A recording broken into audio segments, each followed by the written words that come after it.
नमस्कार, स्वागत है आपका हमारे इस विशेष बुलेटिन में। मैं हूं आपके साथ रेशमा और मेरे साथ हैं मेरी सहयोगी बीना सिंह। आइए हेडलाइंस पर नजर डालते हैं। प्रधानमंत्री मुद्रा योजना के 10 साल पूरे, प्रधानमंत्री ने किया योजना के लाभार्थियों से संवाद। योजना से अब तक 33 लाख करोड़ रुपए से करोड़ों छोटे व्यवसायियों को किया गया वित्त पोषित।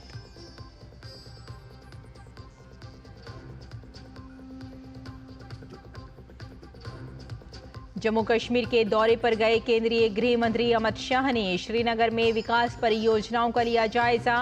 जम्मू कश्मीर की सुरक्षा हालात की भी की समीक्षा।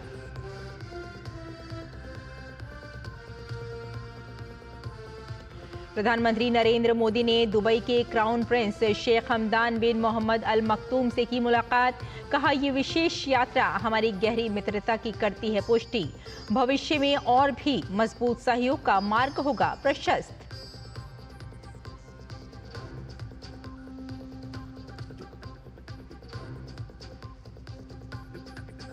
पुर्तगाल यात्रा पर गई राष्ट्रपति द्रौपदी मुर्मू ने पुर्तगाल की संसद का किया दौरा। पुर्तगाली संसद के अध्यक्ष ने राष्ट्रपति मुर्मू को दी संसदीय प्रक्रिया की जानकारी। लिस्बन में आज भारतीय समुदाय को भी राष्ट्रपति करेंगी संबोधित।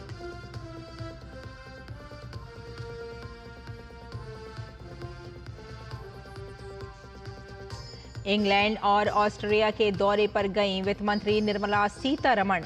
यात्रा के पहले चरण में लंदन पहुंची। भारत ब्रिटेन आर्थिक एवं वित्तीय वार्ता की 13वीं मंत्री स्तरीय बैठक सहित कई प्रमुख कार्यक्रमों में होंगी शामिल।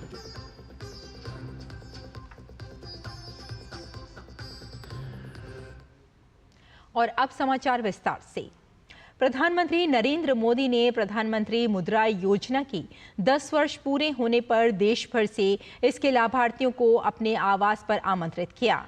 प्रधानमंत्री ने लाभार्थियों को बधाई दी और बताया कि ये योजना किस तरह से लोगों के जीवन को बदलने में मदद कर रही है, उनके सपनों को हकीकत में बदलने में सहायक रही है। प्रधानमंत्री नरेंद्र मोदी ने मुद्रा योजना की 10वीं वर्षगांठ पर लाभार्थियों से अपने आवास पर खास बातचीत की। इस दौरान उन्होंने लाभार्थियों को बधाई दी और बताया कि ये योजना किस तरह से लोगों के जीवन को बदलने का काम कर रही है। उन्होंने बताया कि मुद्रा योजना के तहत 33 लाख करोड़ रुपए के जमानत मुक्त ऋण दिए गए हैं। इस दौरान पीएम ने ये भी कहा कि मुद्रा योजना मोदी की प्रशंसा के लिए नहीं है। 33 लाख करोड़ रुपया ये देश के लोगों को बिना गारंटी दे दिए गए हैं। आप अखबार में तो पढ़ते हो अमीरों की सरकार है? सभी अमीरों का टोटल लगा दोगे तो भी 33 लाख नहीं मिला होगा उनको। मेरे देश के सामान्य मानवी को 33 लाख करोड़ रुपया आपके हाथ में दिए है ना, आप जैसे देश के होनहार युवा युवतियों को दिए गए हैं। और इन सब ने, किसी ने 1 को, किसी ने 2 को, किसी ने 10 को, किसी ने 40-50 को रोजगार दिया है। यानी रोजगार देने का बहुत बड़ा काम ये इकोनॉमी को जनरेट करता है। प्रधानमंत्री नरेंद्र मोदी ने मुद्रा योजना को देश के विकास में मूक क्रांति बताया। प्रधानमंत्री मोदी ने कहा कि भारत के युवाओं के पास उद्यमशीलता का हुनर है। अगर उन्हें थोड़ी सी मदद मिल जाए तो बहुत बड़े नतीजे मिलते हैं। पीएम ने मुद्रा योजना को किसी भी सरकार के लिए आंख खोलने वाली बताया। उन्होंने कहा कि ये योजना देश के युवाओं को अपने पैरों पर खड़े होने का साहस देती है। इसमें सबसे ज्यादा संख्या में महिलाएं आगे आई हैं। आज भारत का युवा, उसके पास जो एंटरप्रेन्योर स्किल है, अगर उसको हैंड होल्डिंग हो जाए, थोड़ी उसको मदद मिल जाए तो बहुत बड़े परिणाम लाता है। और इस मुद्रा योजना में किसी सरकार के लिए भी ये आंख खोलने वाला विषय है। ये सबसे ज्यादा महिलाएं आगे आई हैं, सबसे ज्यादा लोन के लिए अप्लाई करने वाली महिलाएं, सबसे ज्यादा लोन प्राप्त करने वाली महिलाएं और सबसे जल्दी रिपेमेंट करने वाली भी महिलाएं हैं। यानी ये एक नया क्षेत्र और भारत विकसित भारत के लिए जो संभावना है ना, वो इस शक्ति में पड़ी हुई है, वो दिखाई दे रहा है। प्रधानमंत्री नरेंद्र मोदी से संवाद के दौरान लाभार्थियों ने भी मुद्रा योजना पर अपने अनुभवों को साझा किया। उन्होंने बताया कि मुद्रा योजना का लाभ उठाकर उनका जीवन पूरी तरह बदल गया। सीढ़ियां उन्हें मुबारक हो जिन्हें छत तक जाना है, अपनी मंजिल आसमां है, रास्ता हमें खुद बनाना है। आपके सहयोग और समर्थन से जितना फायदा एमएसएमईज को हो रहा है, और मतलब मेरे लिए बहुत ही भावनात्मक समय है यहाँ पे आना, और हम आपसे वादा करते हैं कि हम भारत को विकसित भारत मिलकर बनाएंगे। पहले मैं जॉब करता था सर, किसी की यहाँ नौकरी करता था तो नौकर था सर। आपने हमारी गारंटी ली है सर मुद्रा लोन के माध्यम से, और सर आज हम मालिक बन गए सर। इतनी गरीबी थी मेरे यहाँ कि मैं अगर एक टाइम खाती थी तो दूसरा बार सोचना पड़ता था। 8 लाख का स्वीकृत किया गया लोन, और मैं बिजनेस शुरू की सर। बहुत अच्छा ग्रोथ हुआ सर। प्रधानमंत्री मुद्रा योजना न केवल वित्तीय समावेशन को बढ़ावा देती है, बल्कि जमीनी स्तर पर भी ये सामाजिक और आर्थिक सशक्तिकरण को बढ़ावा देती है। इस योजना के बड़े लाभार्थियों में SC, ST और OBC वर्ग के लोग भी हैं, जिन्होंने इसका लाभ लेकर अपना आर्थिक और सामाजिक उत्थान किया। Bureau report, DD news.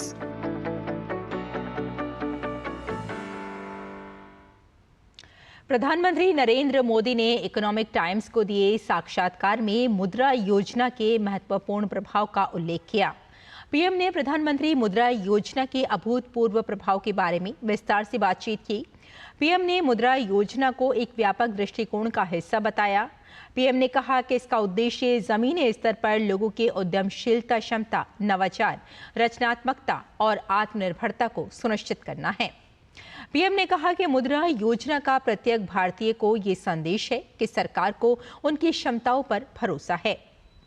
योजना की जबरदस्त सफलता का जिक्र करते हुए पीएम ने बताया कि 33 लाख करोड़ के 52 करोड़ ऋण दिए गए हैं। पीएम ने कहा कि इस पहल को लेकर कांग्रेस और उसका इकोसिस्टम सवाल उठा रहा था। उसका कहना था कि इतनी बड़ी संख्या में ऋण दिए जाने से एनपीए की समस्या खड़ी हो जाएगी। पीएम ने कहा कि उनकी सरकार ने देश के गरीब और मध्यम वर्ग पर भरोसा किया। आज इस योजना के नतीजों ने उन सभी अटकलों, सवालों को गलत साबित कर दिया है।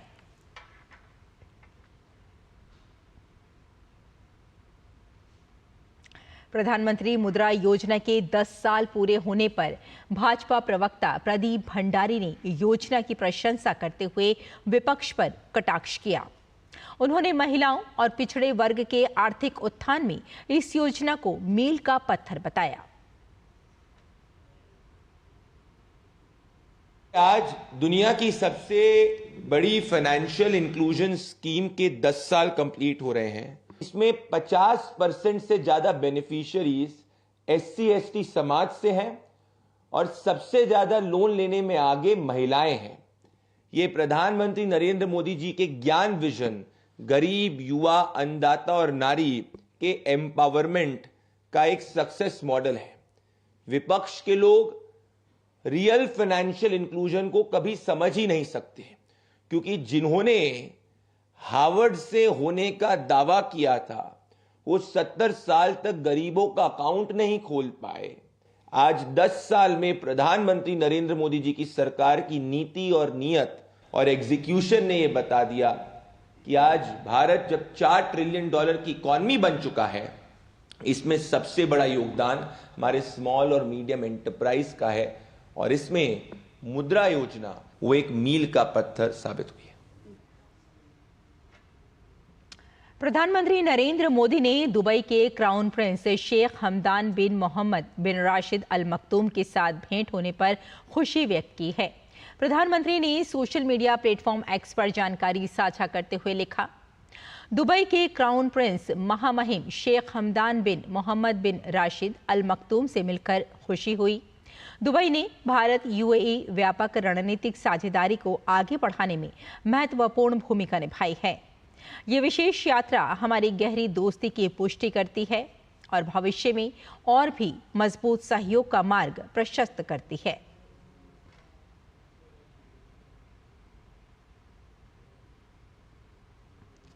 और राष्ट्रपति द्रौपदी मुर्मू पुर्तगाल की 2 दिवसीय राजकीय यात्रा पर हैं।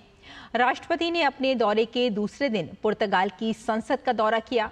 इस दौरान पुर्तगाली संसद के अध्यक्ष ने राष्ट्रपति मुर्मू को संसदीय प्रक्रिया की भी जानकारी दी।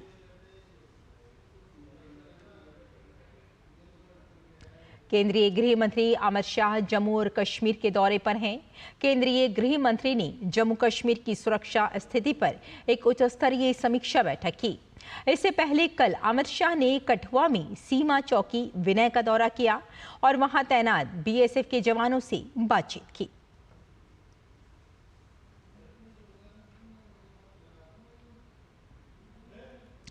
इससे पहले अमित शाह ने प्रदेश में चल रहे विकास परियोजनाओं को लेकर राजभवन में अधिकारियों के साथ बैठक कर प्रगति कार्यों की समीक्षा की। इस दौरान उपराज्यपाल मनोज सिन्हा और सीएम उमर अब्दुल्ला भी मौजूद रहे।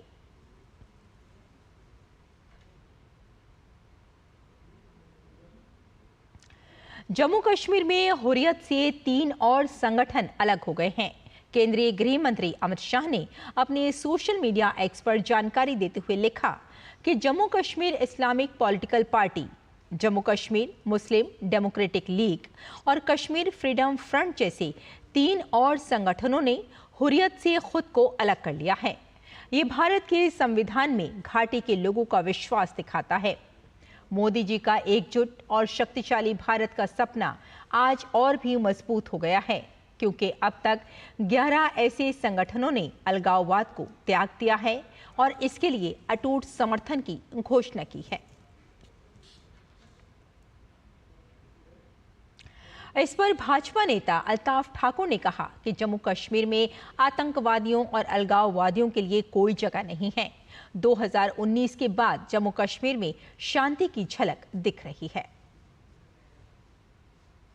जम्मू कश्मीर में अमन शांति और पीस जो 2019 के बाद हुआ, उसका आउटपुट है, उसकी रिफ्लेक्शन है कि कल तक जो पाकिस्तान जिंदाबाद के नारे लगा रहे थे, कल तक जो नाम नेहाद आज़ादी या दूसरी चीज़ों पे यकीन रखते थे, आज उनको भी महसूस हुआ, उनको भी इस बात का पता चला है कि वो एक गलत मांग थी, गलत प्रोपेगेंडा था जो पाकिस्तान की शह पे वो लोग करते थे।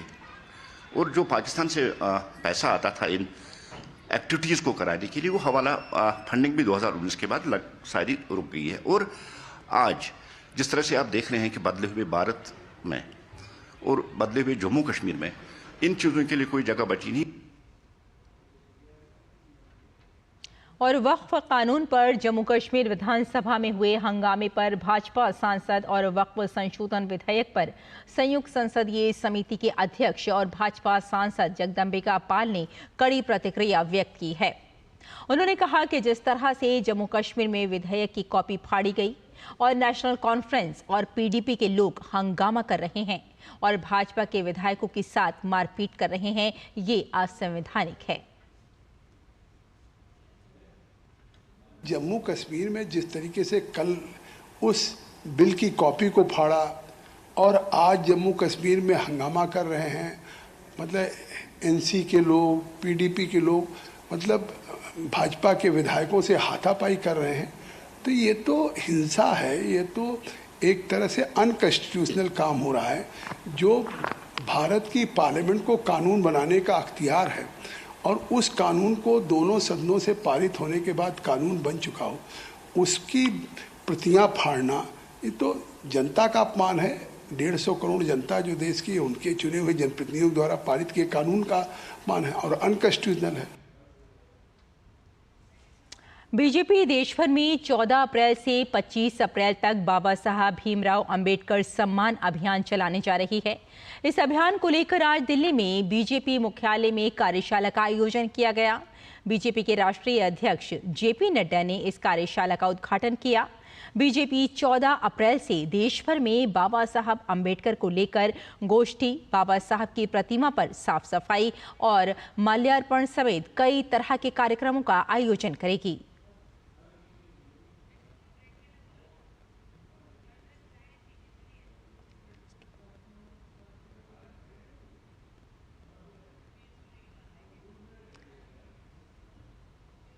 भाजपा नेता सुधांशु त्रिवेदी ने इस अभियान के बारे में जानकारी दी और कांग्रेस नेता राहुल गांधी पर जमकर निशाना साधा। उन्होंने कहा कि राहुल गांधी द्वारा संविधान को हजारों साल पुराना बताया उनकी अज्ञानता का प्रतीक है। बता दें कि सोमवार को बिहार दौरे के दौरान राहुल गांधी ने संविधान को 1000 साल पुराना बताया है। उन्होंने कहा संविधान हजारों साल पुराना है। मुझे तो यह देखकर एक विचित्र अनुभूति हुई। ये वो कांग्रेस पार्टी जो ये मानती नहीं थी कि ये देश हजारों साल पुराना है। ये तो वो लोग कहते थे कि ये देश मुगलों ने आके बनाया, एक किया, या अंग्रेजों ने आके एक किया।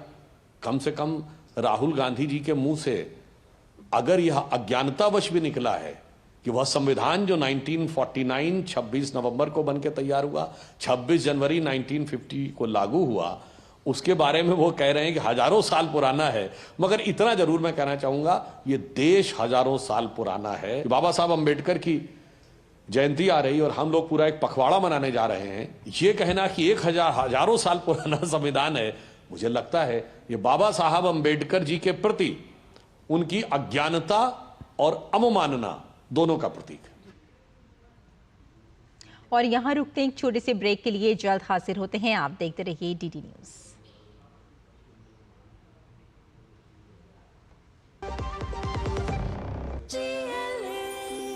जो लक्ष्य चुना था समझ आने लगा है।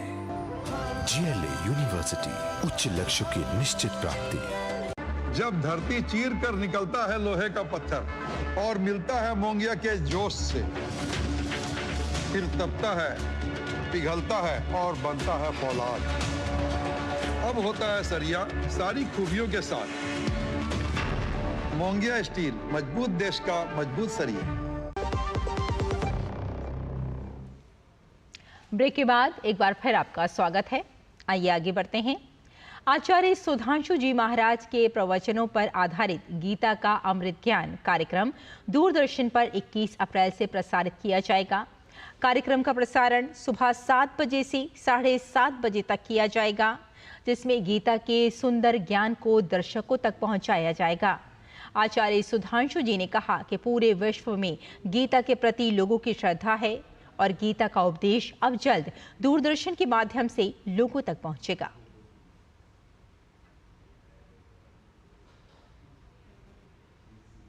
सुंदर ज्ञान जो वेदों और उपनिषदों से, उनके सुंदर सुमनों से सुवासित है, उस पवित्र ज्ञान का संदेश 21 अप्रैल से दूरदर्शन के ऊपर श्रद्धालु सभी प्रेमी जन सुन सकेंगे। भारत का गौरव, भारत की संस्कृति, भारत का जो हमारा गर्व है वो गीता है। अध्यात्म भी है, संदेश भी है, कर्म का विज्ञान भी है, जीवन का दर्शन भी है और किस प्रकार से हम अपने जीवन में उन्नति प्राप्त कर सकते हैं, मानसिक शांति प्राप्त कर सकते हैं, घर गृहस्थी में और संबंधों में प्रेम के साथ जीवन जी सकते हैं, किस प्रकार से हम अपने मन को शांत रखते हुए, प्रफुल्लित रहते हुए आनंदमय जीवन जी सकें, सभी संदेश हम गीता में देखते हैं।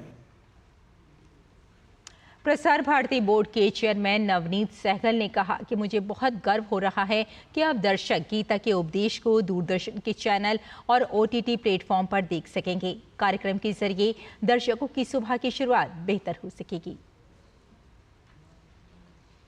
सनातन के हमारे प्रमुख संत सुधांशु जी महाराज जी की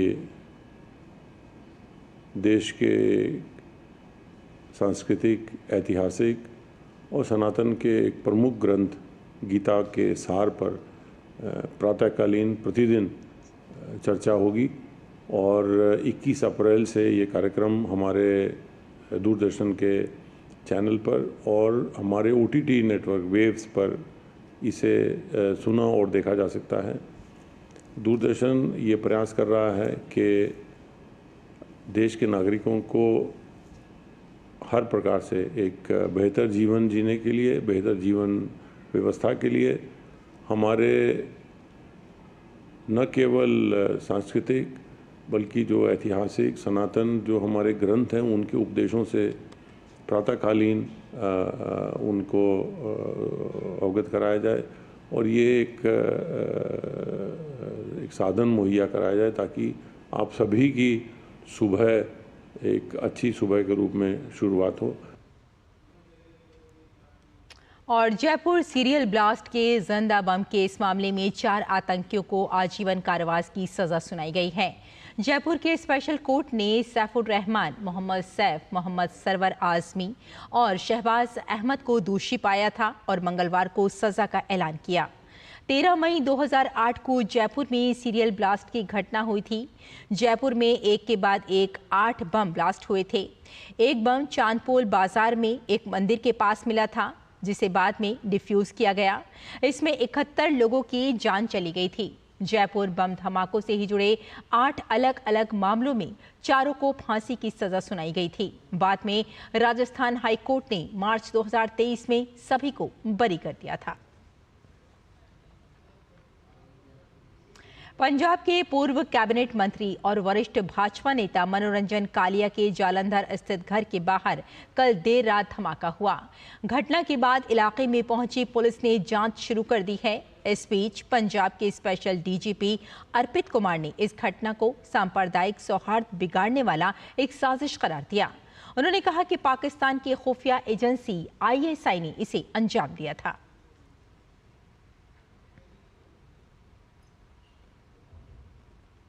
भाजपा नेता मनोरंजन कालिया ने बताया कि रात करीब 1 बजे जोरदार धमाका हुआ।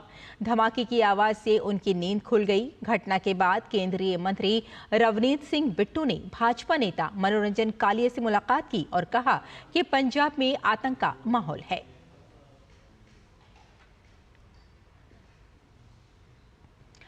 पंजाब के जालंधर में भाजपा नेता मनोरंजन कालिया के घर के बाहर हुए धमाके पर बीजेपी नेताओं ने प्रतिक्रिया दी है। बीजेपी नेताओं ने इस घटना की कड़ी आलोचना की है और पंजाब की कानून व्यवस्था पर सवाल उठाया है। प्रदेश भाजपा अध्यक्ष सुनील जाखड़ ने मुख्यमंत्री भगवंत मान पर हमला बोला है। उन्होंने कहा कि मुख्यमंत्री मान ने पंजाब पुलिस की खुफिया टीम को दिल्ली कांग्रेस मुख्यालय पर तैनात कर दिया है, जिसका असर राज्य की कानून व्यवस्था पर साफ नजर आ रहा है।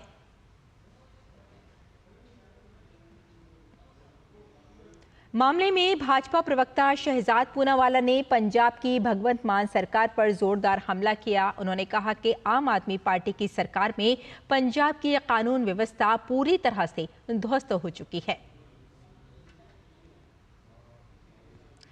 आगे बढ़ते हैं। ब्रिटेन और ऑस्ट्रिया के 6 दिवसीय दौरे पर गई वित्त मंत्री निर्मला सीतारमण यात्रा के पहले चरण में सोमवार शाम लंदन पहुंच गईं।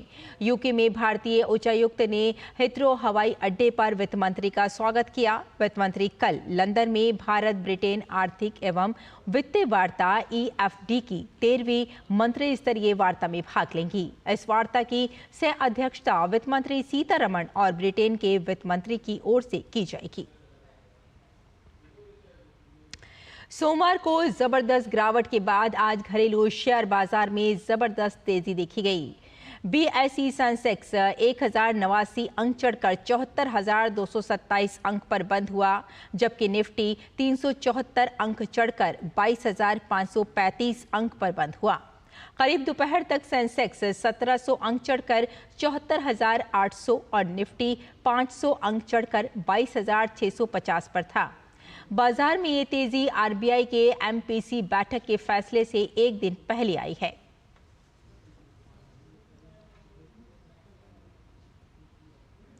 तो हमारे इस विशेष बुलेटिन में फिलहाल इतना ही। मुझे और मेरी सहयोगी बीना सिंह को यहीं अनुमति दें। नमस्कार।